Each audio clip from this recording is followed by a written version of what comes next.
ہمارے نئے نئے ویڈیوز کو دیکھنے کے لیے ہماری یوٹیوب چینل رفیع اکرم آفیشیل کو سبسکرائب کریں اور پاس میں دیے بیل آئیکن پہ کلک کریں اور ہاں لائک کرنا نہ بھولیں. شکریہ. اعوذ باللہ من الشیطان الرجیم.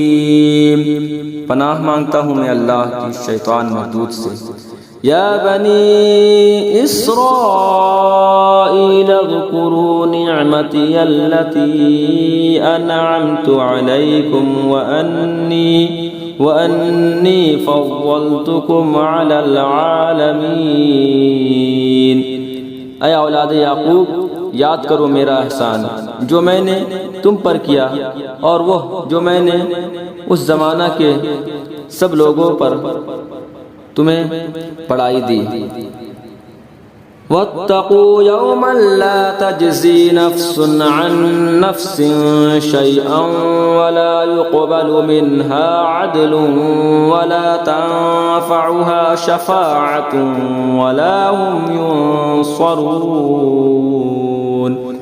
اور ڈرو اس دن سے کہ کوئی جان دوسرے کا بدلہ نہ ہوگی، اور نہ اس کو کچھ لے کر چھوڑیں، اور نہ کافر کو کوئی سفارش نفع دے، اور نہ ان کی مدد ہو.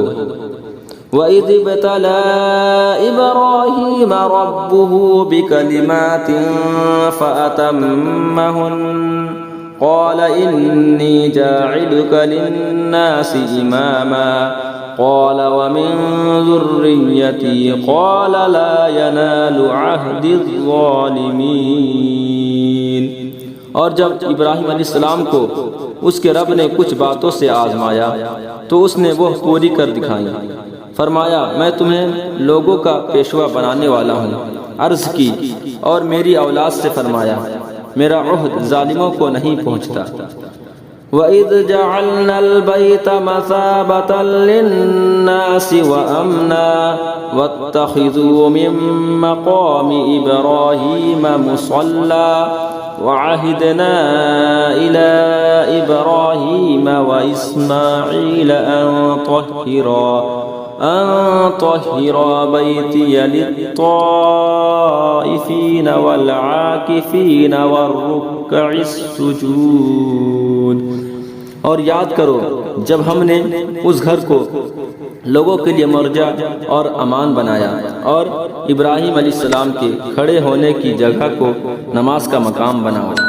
اور ہم نے تاکید فرمائی ابراہیم علیہ السلام و اسماعیل علیہ السلام کو کہ میرا گھر خوب ستھرا کرو طواف والوں اور اعتکاف والوں اور رکوع و سجود والوں کے لیے. وَإِذْ قَالَ إِبْرَاهِيمُ رَبِّ اجْعَلْ هَٰذَا بَلَدًا آمِنًا وَارْزُقْ أَهْلَهُ مِنَ الثَّمَرَاتِ مَنْ آمَنَ بِاللَّهِ وَالْيَوْمِ الْآخِرِ قَالَ وَمَنْ كَفَرَ فَأُمَتِّعُهُ قَلِيلًا ثُمَّ أَضْطَرُّهُ إِلَىٰ عَذَابِ النَّارِ وَبِئْسَ الْمَصِيرُ.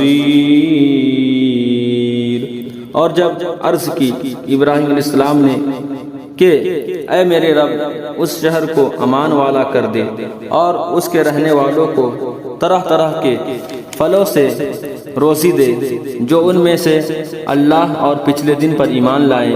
فرمایا اور جو کافر ہوا تھوڑا برتنے کو اسے بھی دوں گا، پھر اسے عذاب دوزخ کی طرف مجبور کر دوں گا، اور وہ بہت بری جگہ ہے پلٹنے کی. صدق اللہ العظیم.